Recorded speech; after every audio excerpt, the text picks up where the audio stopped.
Good evening, everybody. This is Patrick Milliken from the Poison Pen Bookstore in Scottsdale, Arizona, and we're here with another of our virtual events. And we're really excited to have Jerry/AG Riddle here with us. He's going to be discussing his brand new book, Lost in Time, and Diana Gabaldon, who needs no introduction, is going to be stepping in to do the heavy lifting on the program. Diana, always wonderful to see you. And just not like everybody doesn't know this already, but her latest book, Go Tell the Bees That I'm Gone, has just arrived in trade paperback, and we have tons of copies. So if you have questions for Jerry or Diana, go ahead and put them in the comments field, and I will be brought back online towards the end of the hour, and I'd be happy to ask any questions you might have. So Barbara, over to you. Thank you very much, Patrick. I'm holding up my copy too. Isn't it gorgeous? I really like this cover. Yeah, the colors. Right, very handsome. And I want to drink a toast to Jerry because, in fact, today is his publication day. So, slideshows, Diana would say. Such a vibe. Thank you very much. Appreciate it. A real pleasure. Now, before I introduce you, Jerry, if I dodge, you can see my copy of Bees over there. And if I tilt this a little better, you can see Outlander. And what do I have behind me? Voyager. But Diana, I did a little bit of time traveling because when I got your books out of my library, things fell out. One of the things that fell out, I loved it, was this wonderful picture of Diana. Look where she is. Oh, wow. It came with a fiery cross. It's been a long time ago. It is a long time ago, but even more hilariously, I also got a 2-page copy of your tour for Fiery Cross, which is multitudinous, starting, of course, with the Poison Pen and moving on. And I thought, wow, that really is a kind of time travel, isn't it? It is, yeah. Oh, somebody asked me the other day when the anniversary issue would come out, and I looked it up. It won't be till 2026 to be the 25th anniversary. And since we've already sped past the 20th, which was in fact last year, I said to them, you will have That's to okay. We can wait. Yeah, not a problem. We can indeed. So Jerry is the author of multitudinous books, the Atlantis trilogy, the Extinction Files, the Long Winter trilogy. I like the fact that you like trilogies, like a 3-act constant drama, and 2 standalones, The Extinction Trials and this new book, Lost in Time. He has spent 10 years starting and running internet companies before retiring. Anybody who runs an internet company appears to be able to retire at a scandalously young age. Is that how it works? Writing books would be easier, but since discovered that it's not, but or less stress. I think that's what I was going for. Well, you and Diana have a certain IT getting started thing in background then, which is great. Anyway, he retired to focus on his true passion, writing fiction.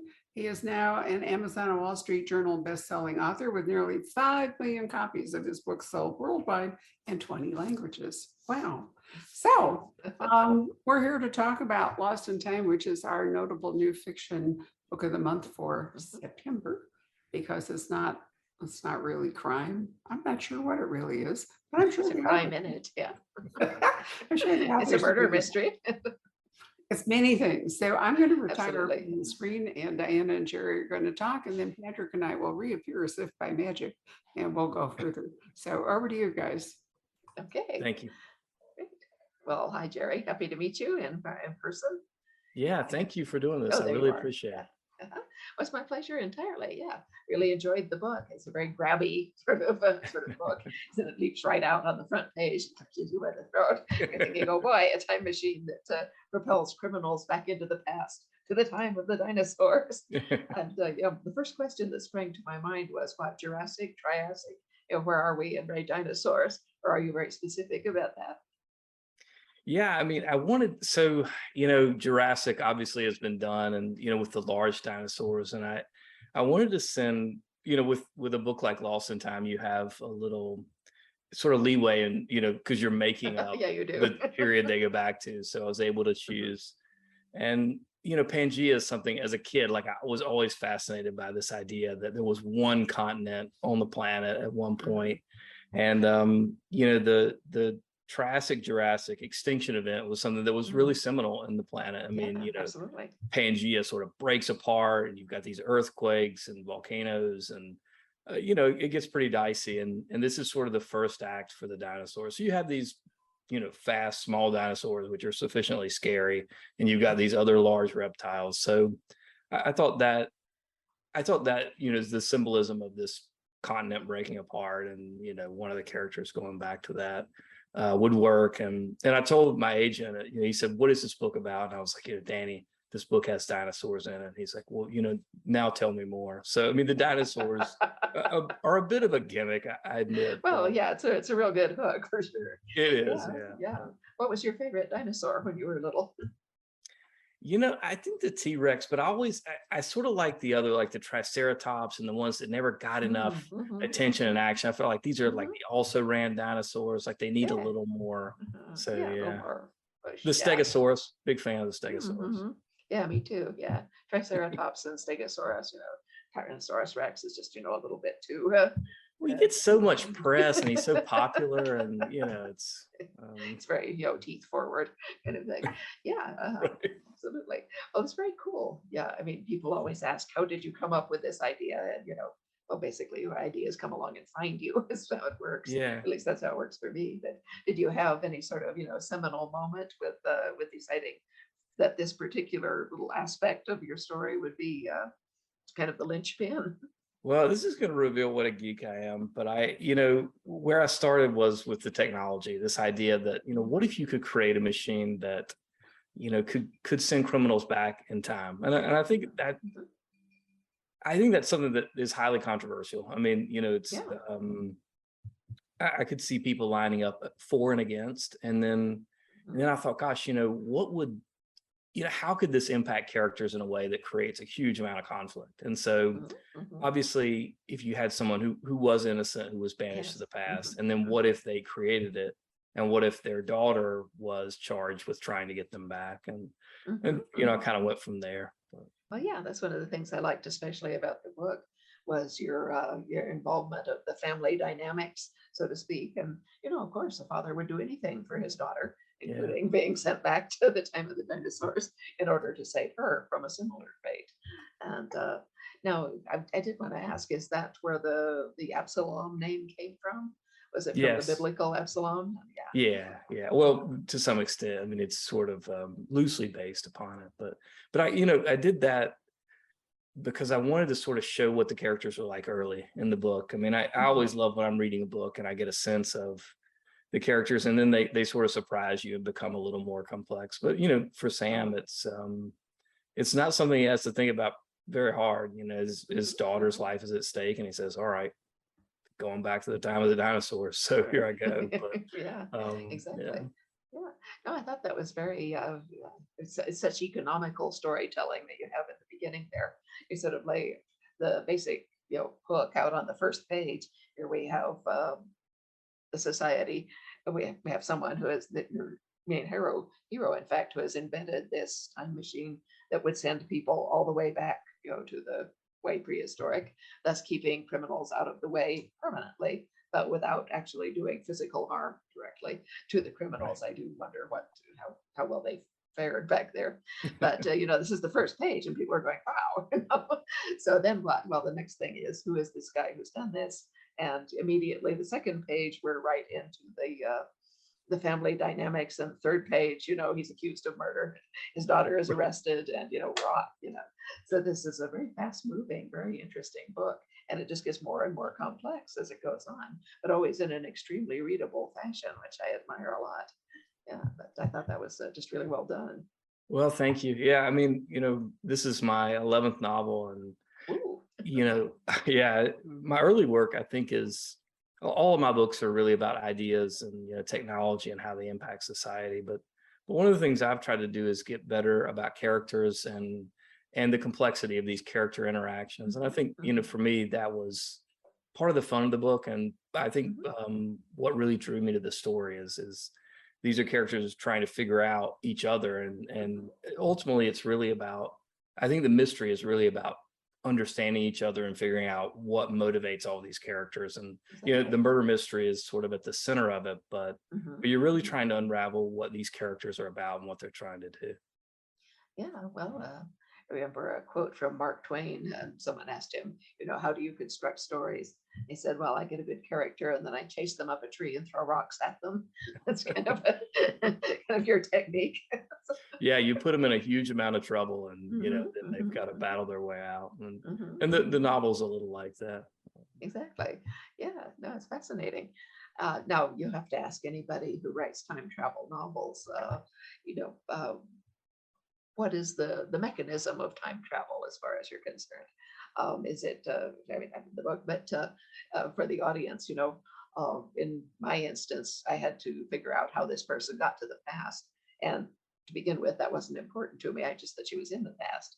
But I was, doing research right along and thinking, well, how did she get there?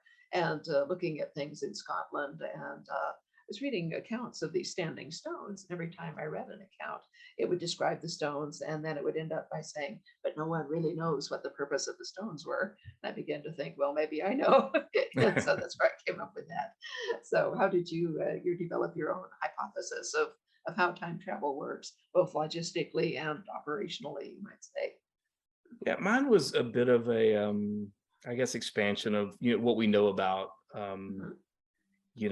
quantum mechanics and the way time is affected by, Einstein's relativity. So, under heavy gravity, time slows down, and if you're traveling very fast, time slows down. And so, in the novel, you have a group of scientists that basically want to create this shipping technology where they transport parcels from one place to another.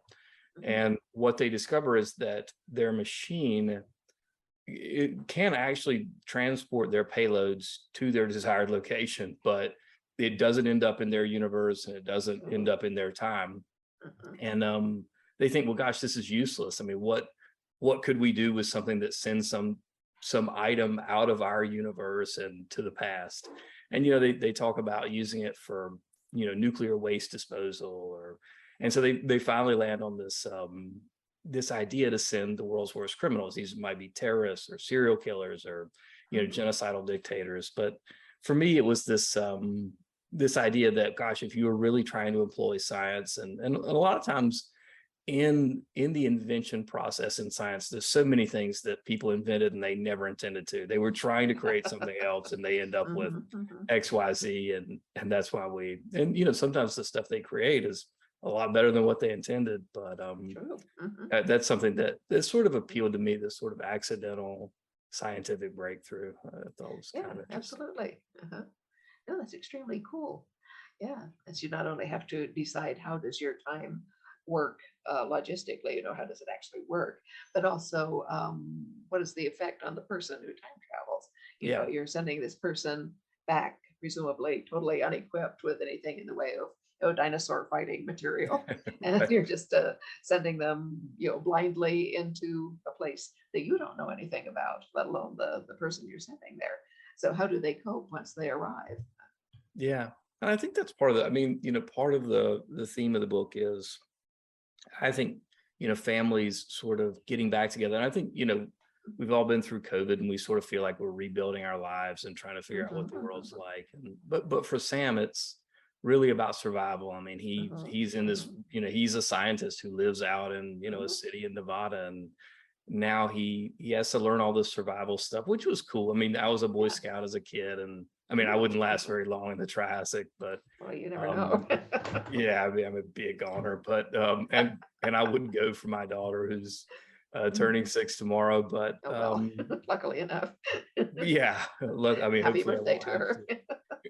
but I think the survival stuff is part of the fight.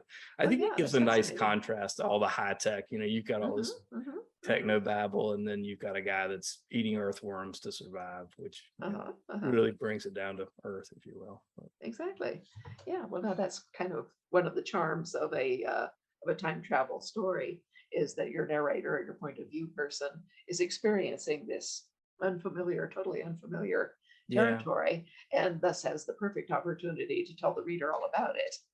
So exactly. Your reader knows nothing about this period.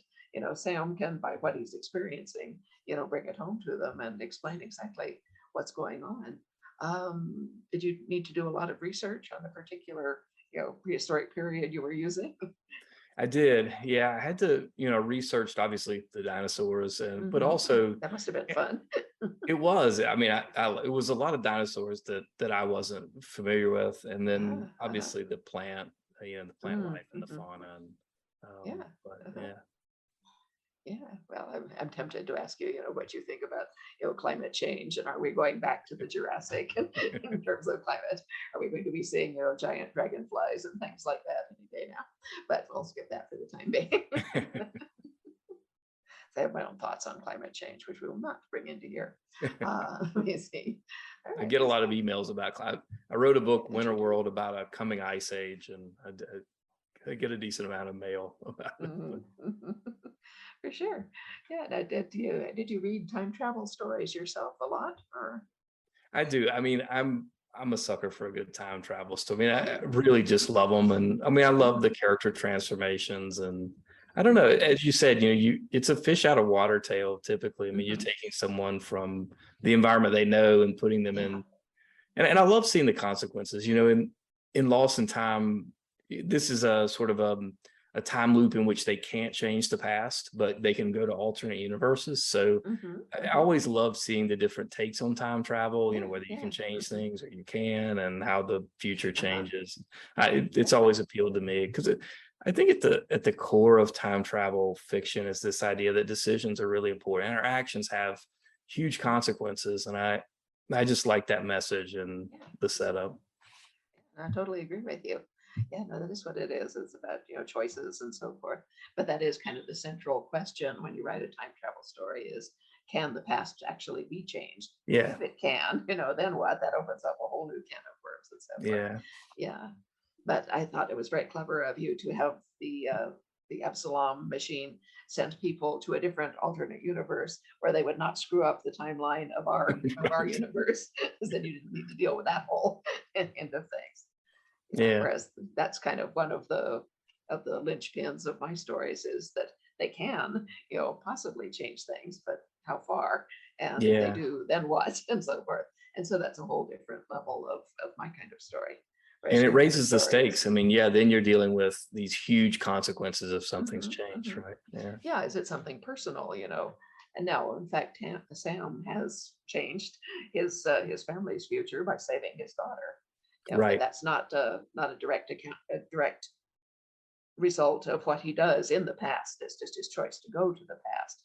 Right. And so, that works the same as it does for anyone. Our daily choices affect, whatever our lives and those of the people that we interact with are. Yeah. Very cool. Yeah. What is your favorite time travel story that you didn't write? Well, I'm a huge fan of Hyperion. I've always loved that story by Dan Simmons, and Michael Crichton's Timeline, which I feel is fairly underrated. And I love Replay by Ken Grimwood. I don't know if you've ever read that one, but I've not read that one, no, but I agree with you about Timeline. I think that was 3, but I tend to try to over deliver. Well, I deliberately did not read time travel stories once I realized that I was writing one. And that's because I didn't want to be affected by anybody else's notion of how time worked and so forth. And so I waited until, it's only been the last 2 or 3 years that I've actually read time travel stories again. I used to read them when I was a young teenager. So I think people who read time travel, who read science fiction and fantasy as teenagers, very often they switch into mysteries as they get into their 20s and 30s. That's interesting. Do you notice that, or do you still read what you read when you were younger? Well, that's a pretty good point. Like, as a kid, I consume mostly science fiction, but I do read a lot of mystery thriller. And I think I do it because I like the way those writers write, and it's something different, and I've kind of read all the science fiction I can get my hands on that I'm interested in. It's like not enough of it, but yeah. Well, that's true. It is more scarce than it used to be. Yeah, I think so too. Yeah. Yeah, but I think in essence, both maybe science fiction and to a certain degree fantasy and crime kind of turn on the same kinds of puzzle aspects and so forth. There's this interesting thing going on that we don't quite understand, and we get entertaining characters mixed up in it, and through that we work out the evolutions both in the characters and in the puzzles. Yeah, I think makes both those kinds of things really, really useful. Yeah, for sure. Yeah. at least, when you start right out to write well, you actually have a time travel and a murder mystery going on simultaneously here. So you got the best of both worlds. It's a bit of a mashup, isn't it? I mean, it's sort of, Uh-huh. is it a murder mystery? Well, I guess it's a time travel Well, it is a murder murder mystery. mystery because we don't know to start with who actually, we know it wasn't Sam, but we don't know who it was. Right. Yeah. Yeah. I don't Or know if why. that's a genre, but yeah, that's what the book is. But Yeah, and here you are in the middle of the poison pen. So of course, they're pretty eclectic in their approaches as well. Yeah. Well, how long have you been writing now? This is your 11th book, you said. yeah, this is my 11th book, and I've been writing, full time for about 10 years now. Oh, actually 11, but it took me 2.5 years to write my first book. Working full time. My wife, I think, thought I was going crazy. She was like, "Gosh, who works for something 2.5 years in isolation?" And I finally let her read it, and she was like, "Gosh, I was prepared to tell you for the rest of our marriage that this is great, even if it was just utter garbage." But she thought it was pretty good. But, Well, that's excellent. Yeah. Yeah. No, it really helps if you have a supportive spouse who Yeah. likes what you do. It does help. Absolutely. Yeah, I didn't tell my husband for quite a long time what I was doing because he would have tried to stop me. Not out of any fear that I would, do something bad, but out of fear that I would drop dead. Because at that point I had 2 full-time jobs and 3 children under the age of 6. And he would have said, wait till the kids are in school, wait till you can, my business is doing well and you can quit one of your jobs at least. But I just knew if I didn't do it then, I might never do it. And so I didn't tell him what I was doing. My journey as a writer is suddenly looking a lot easier, based on what you're beginning. So I have to reconsider. Yeah, well, it just kind of depends. Everybody's journey is completely different, as are their working habits and so forth. Now, are you a daylight writer or a nighttime writer? I write in the morning. Yeah, 3 or 4 hours is about all I can get of good writing. But yeah, first thing in the I morning. agree with you. Yeah, no, I can't do it for more than 2 hours or so unless I'm really rolling toward the end of the book and it's a lot of pressure to finish. But yeah, you need to write when your brain is working. Mine works best between midnight and 4:30 in the morning. Oh, really? Wow. Well, that's We partly have a function. Oh, wow. Yeah, we have a 1-year-old here in the house. So I typically get up with him because he gets up pretty early and my wife likes to sleep. But I'll write a little and take care of him, and then the nanny comes, and yeah, it's good. Yeah, no, that's real good. Well, I think it's best, if you are a writer, you need to figure out how your own brain works and also how your own physiology works. Because for me to start trying to write a book at 7 o'clock in the morning, not happening, no way. Yeah, I don't know. Maybe I'll switch to the night owl system. But that does sound, that would be the quietest time in this house for sure. Well, exactly so. Yeah, it's really quiet. The phone doesn't ring. There's no psychic noise. All it is dogs, in my house at that time of the night. Yeah. But are you a linear writer? Do you work, one step at a time with an outline, or? I typically do. I do an outline and I like to have a clear idea of the ending because I want there to be this big payoff and this sort of, my greatest fear is like writing a book where the ending doesn't really deliver. It's like just kind of like, and then they, walked away or something. But I do outline and then I do my draft and then I have to fix everything. But how about you? What's your process? Totally the other way. Yeah. No, when I go and do talks sometimes at elementary schools to tell people about what it's like to be a writer and how a writer works and all that, about halfway through, I'll stop and ask the teacher to turn his or her back. And I'll say to the kids, well, now the teacher can't see you, so you can answer honestly. Tell me, when you get one of those assignments that says, write an outline, have a topic sentence, have a topic paragraph, put down the steps of your outline, have a conclusion, write the rough draft, write the polished draft. How many of you just write the story and then you take up all the rest to turn in later? Half of them will raise their hands, and that's how we work. Oh, wow. Yeah, no, I outline. I don't work with an outline. I don't work in a straight line. I work in bits and pieces and glue them together. So. Oh, that's amazing.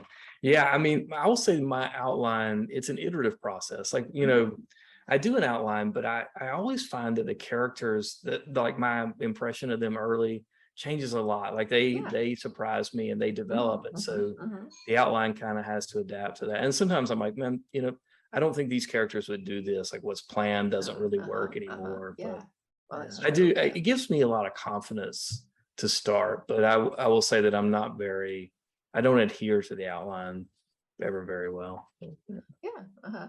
Well, yeah, it's still it's kind of your little rope across the abyss, and then Yeah. you can set foot out and see where you get to. Well, I can see that. Yeah. Yeah, the way I work, gluing things together as well. I'll put something in, and then I get another completely weird idea out here, and it just hangs there until I write something else that hooks up with it. It's like playing Tetris in my head, but really slowly. Well, I think it sort of keeps the reader off balance and it makes for a story that is Mhm. unpredictable Exactly inherently right. and Yeah. has surprises, which I like as a reader. Yeah, that's very good. Now, are you one of these picky writers who proceeds word by word, or do you just write roughly and then go back and shape things? I do. I like to get, when I'm writing a book, I like to try to get that first draft as quick as I can, to try to keep the voice and to keep the momentum going. Yeah, So and I'm you have not a real terribly nice concerned. fast pace. Yeah, it's Yeah, very yeah. very comfortable, but it moves right along. That's what I try to. And but yeah, how about you? What's your process like? No, I'm one of the picky ones. Oh, really? Well, this is assisted by the fact that I have no idea where I'm going. but what I need to write on any given day is what I call a kernel, a line of dialogue, a visual image, something that I can see or sense concretely. Oh, wow. And then I write down a sentence that explains more or less what that is that I'm looking at in my mind. And then I sit there and stare at the sentence, and the front of my mind is doing technical stuff like, oh, you don't want this alliteration here, move the adjective. No, you want a different phrase. Maybe I don't. Maybe I'll move it. And the back of my mind is kicking up questions, is kicking through the compost, thinking, well, Wow. what time of day is it? Where is the light falling? What's coming from that direction? Is there someone? Yeah, I see a face in the light. How is the light coming? It's coming in very low. It must be afternoon. I look, oh, it's sort of a blue light. It must be, oh, it's a winter afternoon. I can see the light reflecting off the snow. That's why it's blue. Wow. And Oh, so that's that's very feeding cool. in. Yeah. So, just little by little, it takes me a really long time. Yeah, I'm doing good if I get 2 pages a day, but that's about 1,000 words. Yeah. Yeah. Wow, it's amazing. Man, I think for me, it's sort of like the first draft is a skeleton, and then I layer on those details. I think I worry about losing stuff, like if it gets cut and then I put all that effort into all the detail. I'm like, but I don't know. That's some quirk of mine that probably is not correct. But Oh, well, I mean, there's no right way to write, it's just how your mind works. Yeah, and your way works really well, evidently. You've got 11 successful books, and this one is a really good one, which is oh, I would thank you. recommend to anybody. Yeah, it's terrific. Yeah, let's see. I think we should probably at this point, yes, at this point, as I look at my clock, we should probably ask whether the Barbara or the audience or anyone else has any questions that they'd like to Actually, be before going on with. Patrick comes out, I have a few thoughts because I found this to be a really interesting book. Jerry, it's very interesting. At the beginning, use drone technology, which I think personally, I was talking to Ann Cleaves yesterday. Drone technology makes things like Shetland or Vera or anything fabulous because the way the cameras can work and show us the landscape and get these long vistas and all is amazing. You use the drones to actually shoot your guy, make it possible for law enforcement, to take him away and strap him down. So that's a reasonably modern technology. But then I'm thinking, your basic idea is really the British exiling their criminals to like Botany Bay in Australia or Georgia in the United States. So, that idea of sending them back into the past is something historically true, although they went to a physical place, but I'm pretty sure the British thought Australia was just as foreign as going back to the dinosaurs. They didn't think they would come back. Yeah. Right, when they were doing that. So that's interesting. And then I'm very struck right at the end here on page 446, you talk about Absalom Island, which is a place they go. It was like the United States of America, a new version where America had been a melting pot of people from different places, attracting the best and the hungry and the outcasts from around the world, Absalom Island was a melting pot of people from different times, offering a refuge from people across the past to build a better future. That's a really nice nice image. But it makes your book grounded in reality. Both these things, the idea that criminals have been exiled before, and that we have this kind of melting pot here going on. So I have, I like time travel better than I like future and dystopian. I'm not a huge fan of dystopian fiction, although personally I think we're living it right now. So maybe it's actually better just to go into the Hunger Games or something and stay with it. Arizona in particularly is approaching the truly dystopian. But I wonder, is it even possible to write a book like this that doesn't reflect reality but change reality? You can't really make up something in which you have zero context or experience at all. Well, I think it's tough. And I also think it's tough to make readers believe something that is just so far out there where there's no sort of historical precedent. And I think that, with the drones arresting Sam, one of the things I wanted to do there is to let the reader know immediately that we're in the near future.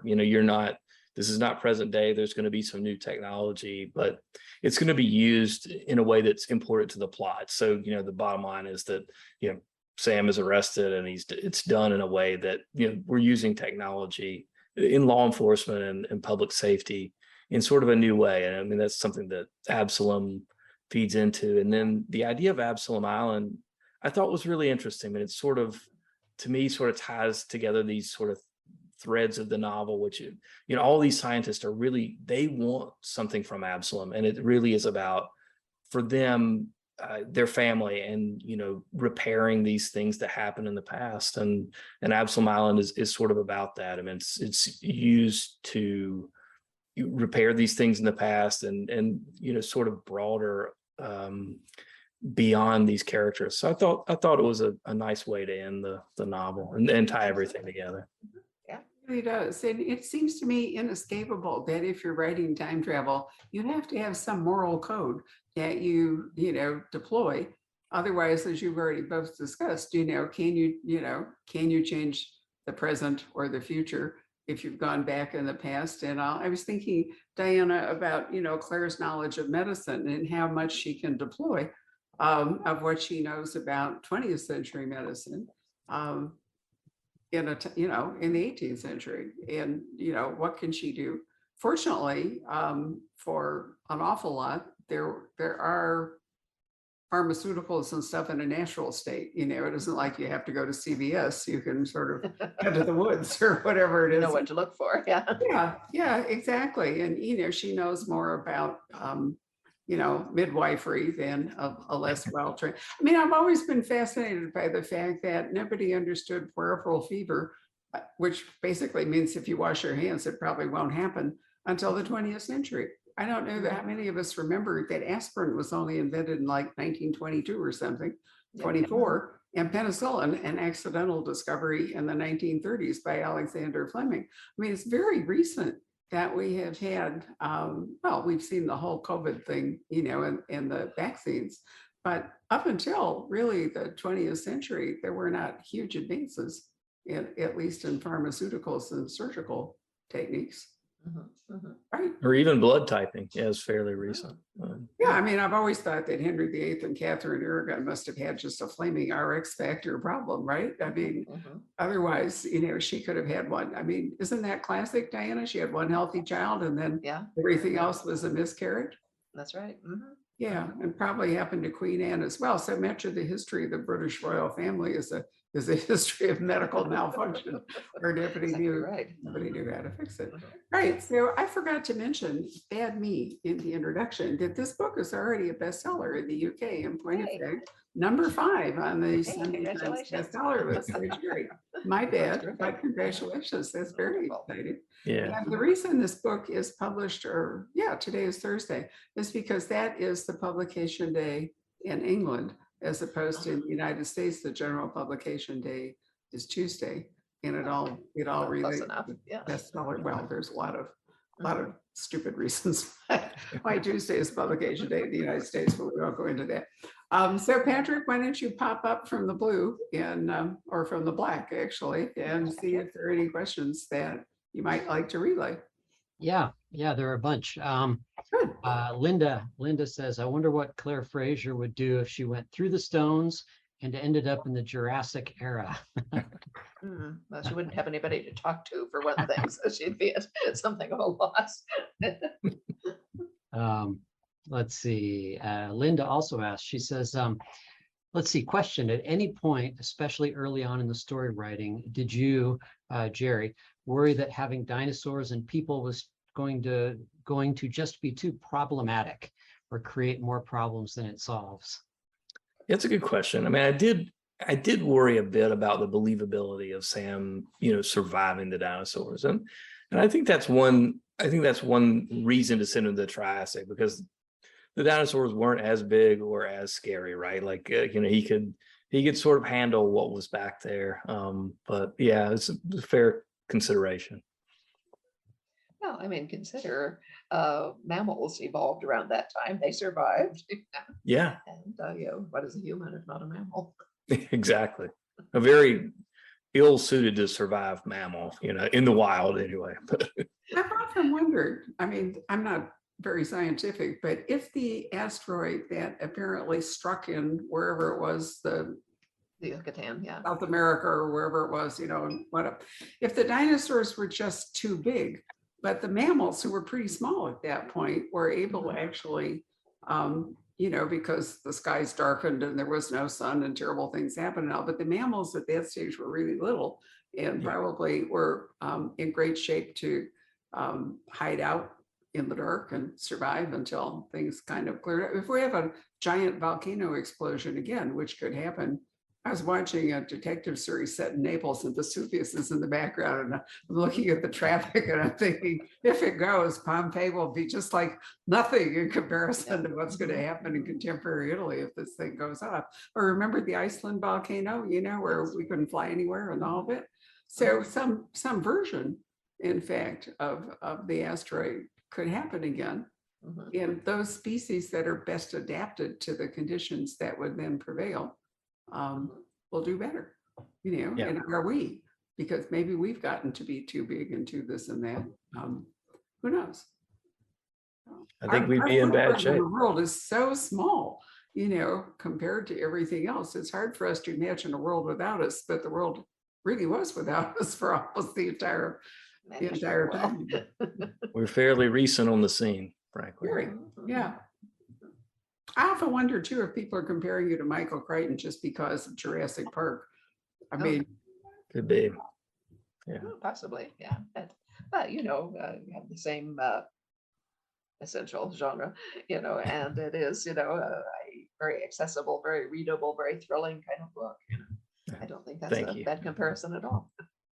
No, I don't think it's a bad comparison. I just think, dinosaurs, Michael Crichton, sort of every time dinosaurs come up, everybody goes Michael Crichton.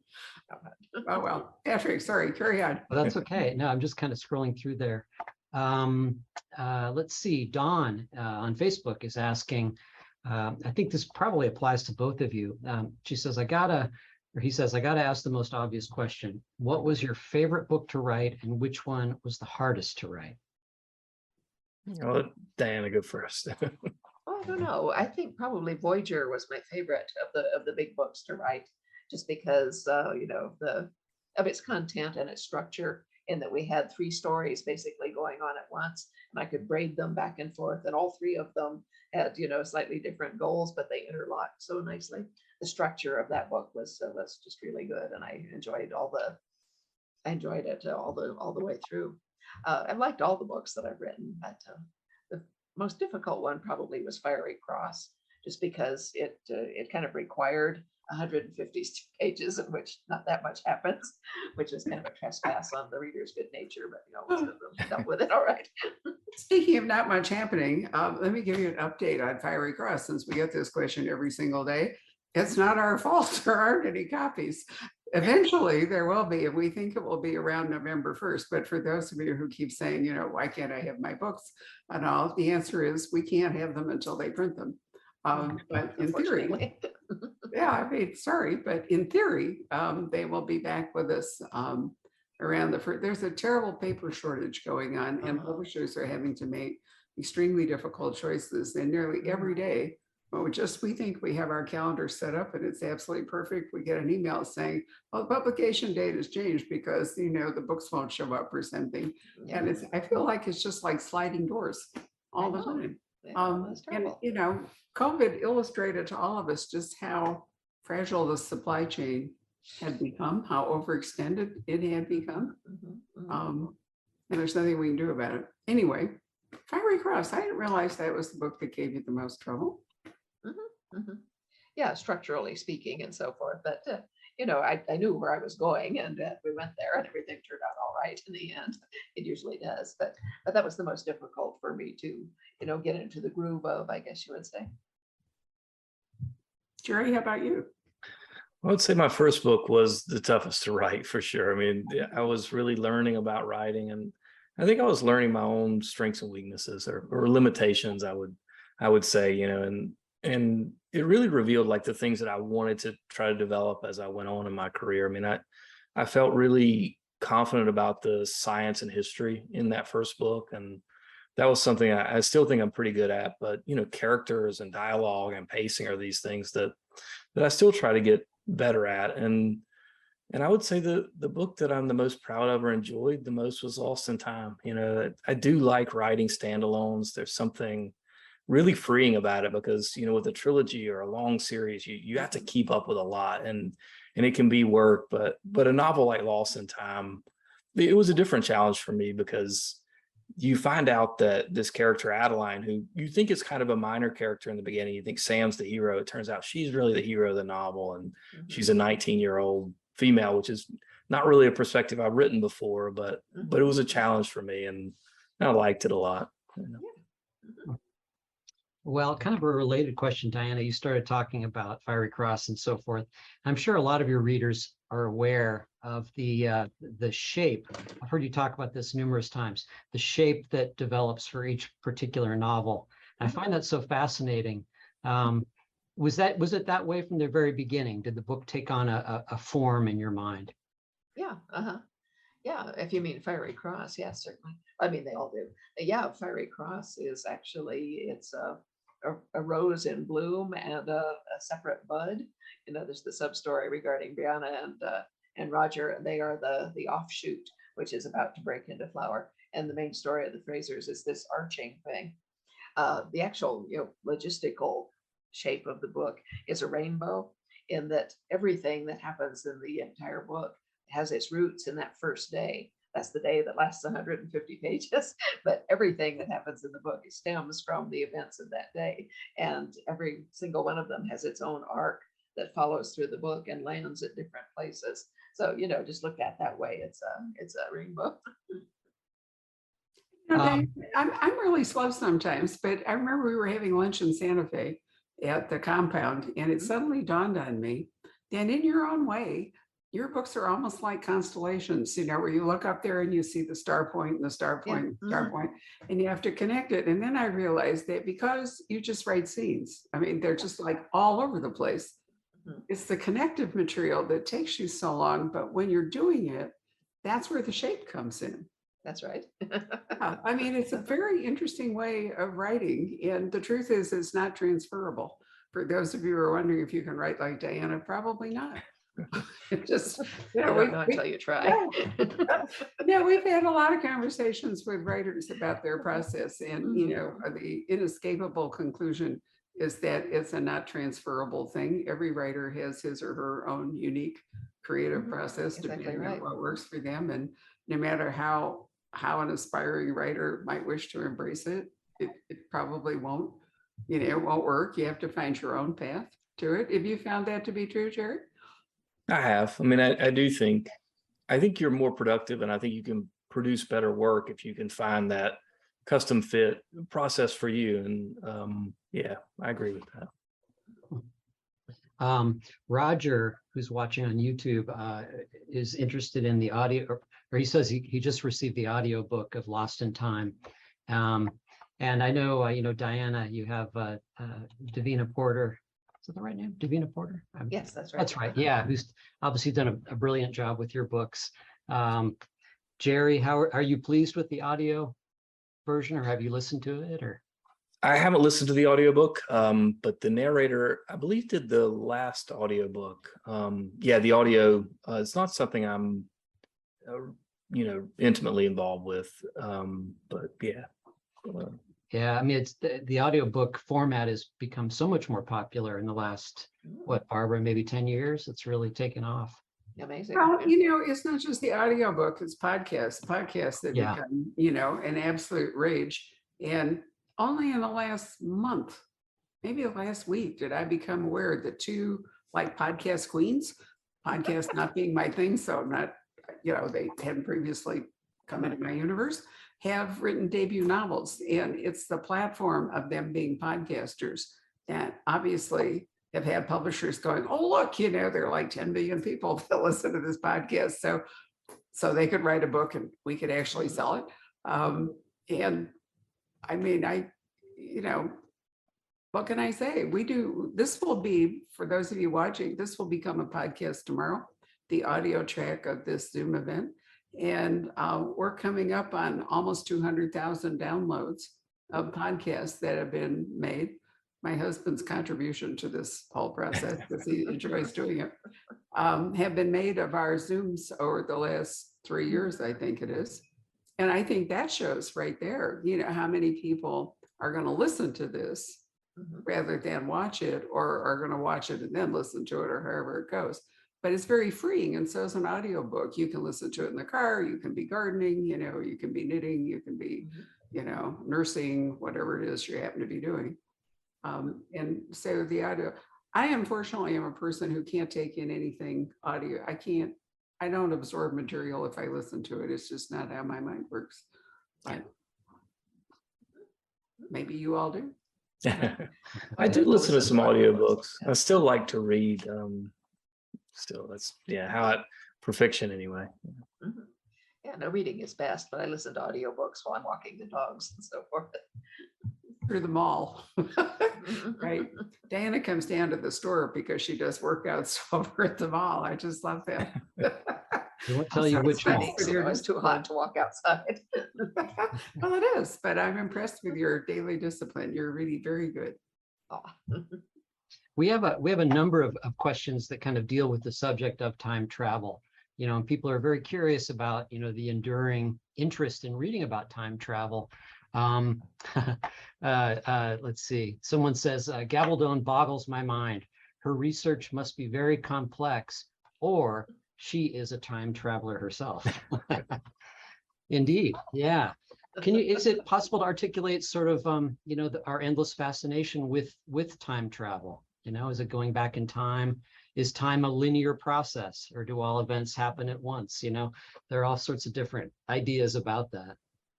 Well, it's sort of an endless process of inquiry, because there are no definite answers. Nobody's ever going to pop up and tell you it's this way, and it actually is that way. So, it's endless possibility, which lends itself, of course, to endless speculation and thus endless conversation. I think time travel has a few, sort of unique hooks. I mean, there's the nostalgia aspect, which I think we all sort of like. I mean, the idea that the past was easier or more simple, and we're in this like really complex, weird reality in the present. So I think there's some appeal to that. Movies like Back to the Future, where you're going back in time to something that's a little more simple. And then I think we talked about earlier, like the idea of decisions and the way characters change. I think there's something really powerful about that and the transformation. And I think it's a good medium to tell like coming of age stories or fish out of water stories, and these sort of really powerful, storytelling sort of templates, I would say. But yeah. But time travel doesn't always have to be into the past. There's some very good time travel novels that go into the future. Great point. Yeah. Where some of the some of the moral compass issues also prevail, because if you went into the future and tinkered around, would you be changing the present? Yeah. Good point. Let's see. Okay, Sarah would like to know on Facebook. She says, how do you both deal with any writer's block that you might have? Do you have any tricks on how to overcome it? Yeah, you just write anyway. It's right through it. Yeah, essentially you just look for anything that you could write about. Sometimes for me, if I'm just totally stuck, nothing is happening, I'll write nonfiction for a little bit, because there's always, things, Facebook posts or, well, I don't do it with email, God help me. But, you write something just to be writing something, because, the act of putting words on screen or paper kind of boils your synapses and gets words to be working. And, if there's something that you were kind of struggling with in what you're not writing, that's kind of going in the back of your head. And as you're writing other things, that kind of takes your concentration off that. So you're not thinking, I'm stuck, I'm stuck, I'm stuck. You're just doing something else. And that gives what you were stuck with room to kind of loosen itself up and maybe find a crack where you can get back into it. Yeah. But That's you a need good to be point. actually working. Yeah. And I think writer's block is sort of a placeholder for what all writers deal with. Like, we all have these sort of things that block us or hold us back from, doing what we need to do. And like, for me, it's,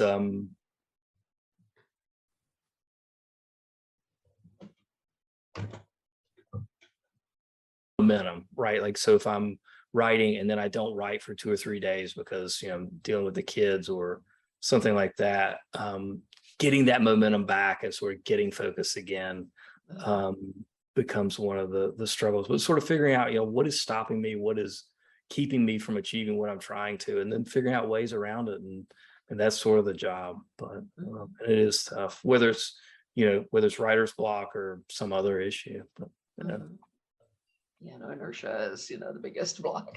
yeah. I have a good one here from our friend Stefania in Italy. And she would like to know, what is the most banal thing you don't like to read or watch in a movie or a book about time travel? What are some of the most overused aspects of it? It's kind of a tough question. Yeah. It is a tough one. Yeah. Yeah. I'm not sure I read enough time travel stories to have come across much in those ways. Everybody has a slightly different take on it, Jack Finney to whomever. There's probably been some devices that are overused. I mean, you go back in time and kill Hitler, or, you go back and do something and you expect something to happen. I mean, the time travel stories that I love are kind of the ones where anything can happen. And, you go in with sort of these wild expectations and they're sort of, not met, and the story becomes something that you weren't really expecting. And I love that. I mean, some people hate it, they like to know what they're getting and they like to sort of, have their expectations met. But I, as a science fiction author, I sort of like that uncertainty. Yeah, no, I agree with you. As I said, I didn't read, I deliberately didn't read time travel stories for a long time because I didn't want to be affected by them, either pro or con. But my books fit in all kinds of genres. And for a while, they were actually marketed as romances. And I belonged to the Romance Writers of America and so forth. So I got sent, batches of things for contests. And therefore, I had de facto read a number of time travel romances, which do tend to be, of a certain type. And there are certain expectations and so forth. And I get a little tired of some of those. And the expectation was always that, it was always the woman who traveled back in time. It was never a man, because he was never the main character. And you never had a woman, having suddenly someone from the future arrive and screw up her life. It was always a woman who was upset and unhappy with her life, but she, touches a magic mirror or something and thinks she's in the past. And suddenly things start happening, as naturally they would. But she's always an ass about it. I mean, well, 90% of the time she was an ass about it, and didn't grasp where she was, had no idea what was going on, seemed utterly determined that everything should be working just the way she thought it should, and thus got into trouble, which is, a good way of causing conflict, but it's not my type of desirable story. And I can't say they're all like that. I would definitely not, but enough of them were that if I had to answer that question as posed, that would probably be what I'd say. There's always the Faustian bargain of trying to go back and change the past. Mm. You know. But you know what? There's a really interesting book out at the moment. It's actually was a #1 bestseller about 3 weeks ago by Gillian McAllister called Wrong Place, Wrong Time. I had to look up the title because I couldn't remember it. And basically it's about a mother who sees her teenage son coming home and pausing to stab and kill somebody. And she moves back in time in order to see one day at a time. Yeah. Really? if she can work through the events that led up to that and Oh, prevent my. it. So Yeah. it involves time travel, but it also involves that moral code that we've been talking Yeah. about, which is, Uh-huh. can you go back and tinker with things? And, you know, part of the pull of the book is what she learned that she didn't know if she went back and moved forward. And you're right. I mean, she wasn't, I mean, I can't call her an ass. She wasn't unhappy. She was horrified, actually, but it's a really different structure for Yeah. a thriller, Yes, it is. you know, Uh-huh. with a I'll murder include in it. that. Yeah, And that sounds yeah, and I fascinating. can see why people were fascinated with it. Yeah. James Lee Burke also, I think, does an interesting, he plays with time in interesting ways. They're not exactly time travel, but he has different times kind of existing simultaneously, Yeah. which is very interesting. Yeah. Very And I effective, gotta say, Dave, who's watching, he has a great comment. He says, time travel, are we not all time travelers of sorts in our dreams and our imagination? Who knows what is real, what is fiction? The truth perhaps somewhere in time. Interesting idea. Don't you think that readers are all time travelers? I mean, Yeah. Yeah. all of us are time traveling as soon as we dive into a book, Mhm. Yeah. Absolutely. which is one reason we do it. Here's a question for Jerry. Let's see. Steve would like to know, in your previous books, Jerry, there have been many references to the acronym ARC. And we think of ARC in a different context. Does this feature in Lost in Time? And is there a reason for this common themed acronym in your work?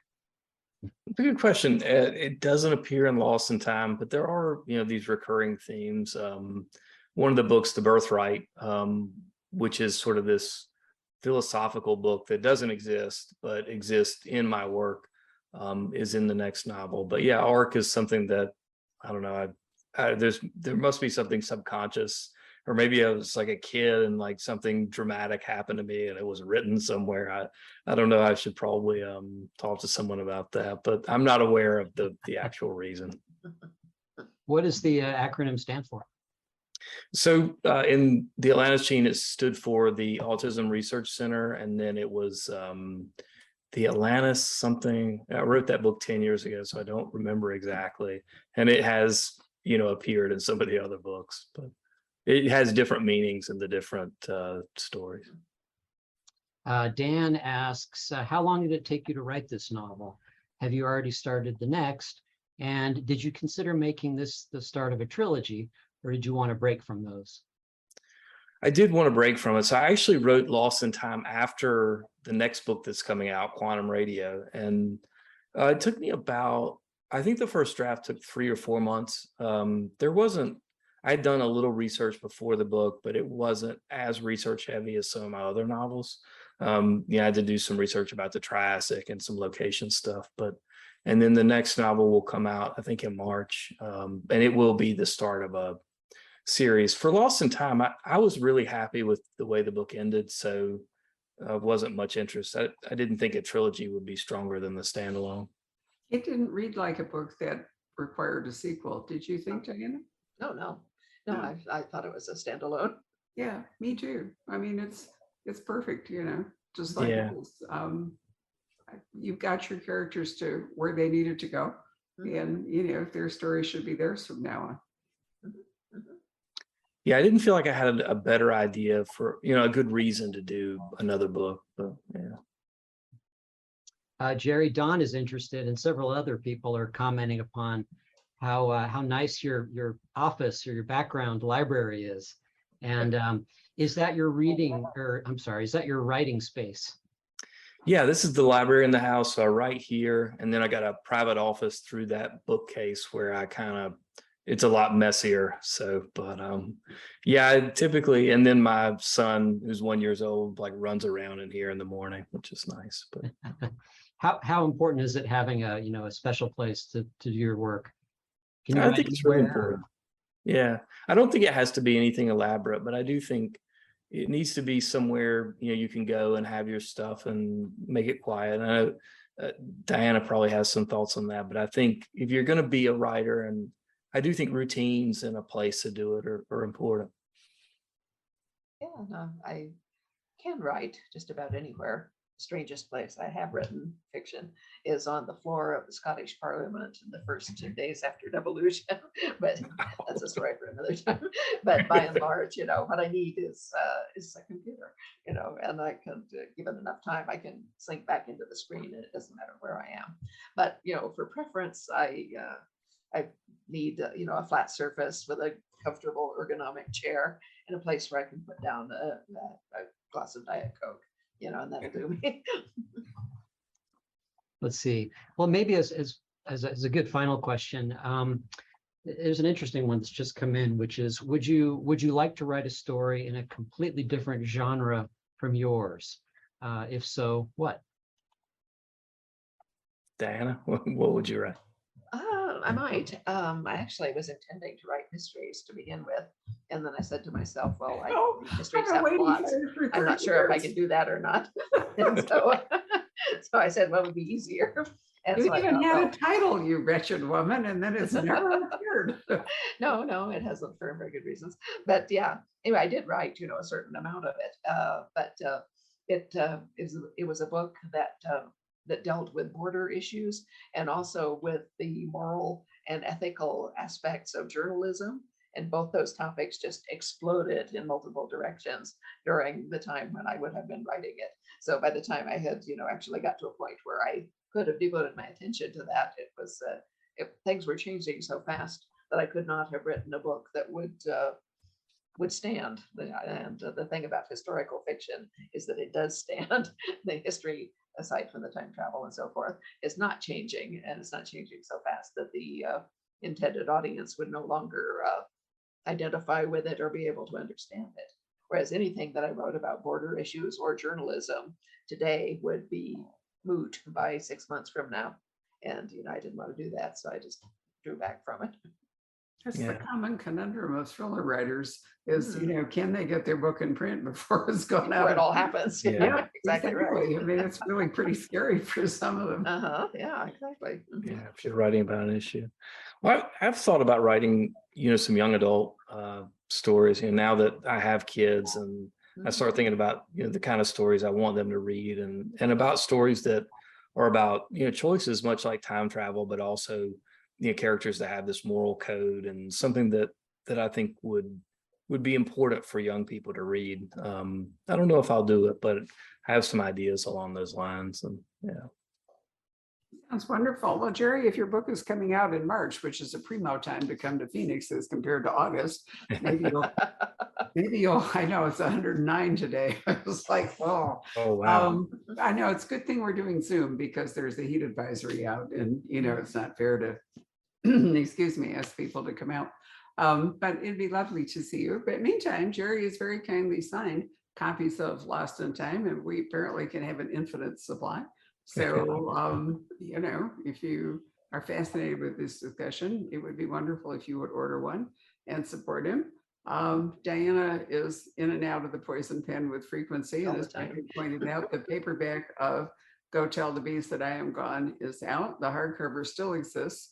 The whole backlist still, with the exception of Fiery Cross, but we are going to reclaim it, does exist. And in point of fact, we send Diana's books all over the world every day. It's really wonderful. One day it's Jakarta, and another day it's Oslo, and then proving that Outlander has touched people all around the world. And it's really been an interesting journey. We've been doing this together for 30 years now. And it's Thank you for many years of job security, Diana. You're more than welcome. I mean, it's wonderful how, books. I remember that Colin Dexter, who was an interesting writer, we might have sold 3 Colin Dexter books ever until Morse went on television. And then, there we were. P.D. James did not explode really until Adam Dalgliesh became. It's astonishing the power of visual Mhm. storytelling, translating books, however they do it, and whether it's good or bad, whatever, Exactly. into film or currently long form television, which is wonderful, has brought so many people. But I think of my friend Craig Johnson, who's going to be with us on Labor Day to kick off his new Walt Logmeyer. He's a really funny guy. And he likes to go into bars. And so he wandered into some bars, some small town. He was wearing a cap and it said Logmeyer on it. He leaned on the bar and the bartender looked over at him and said, "I'm a real fan of the television series." And Craig said, very unwisely, "I write the books." And she said, "Oh, there are books?" Yes. No, it's just so perfect. But it certainly Outlander has become a worldwide phenomenon as a consequence of both books and television. So Much to my surprise, but I'm all for it. Yeah. you what, huh? I said much to my surprise, but I'm all for it. Oh, it's been a lot of fun for you. It's been a lot of fun for all of us, Yeah. actually. It's been great. So thank you all for watching us this evening. And I really thank Jerry. Excuse so me, much. we've not previously met, but obviously think is wonderful. And Diana, who we always think is wonderful. And Patrick, who is, as he Of pointed course, we out. think Patrick is wonderful. Anyway, Congratulations, Jerry, on a really good book. Thank Well, you. And Jerry. thank you so much for making the time and for having It's me. been a lovely publication day. So a final toast to you and to your wonderful publisher, Nick Cheatham in England, and your Yes. mutual literary agent, Slantia. Good Yeah. night. Hello. We hope you're enjoying our programs and podcasts with authors. We'd like to expand them, and your help would be appreciated. Please make a donation at poisonedpenfoundation.org. 100% of the proceeds will go to help connect authors with readers in this difficult time. Thank you.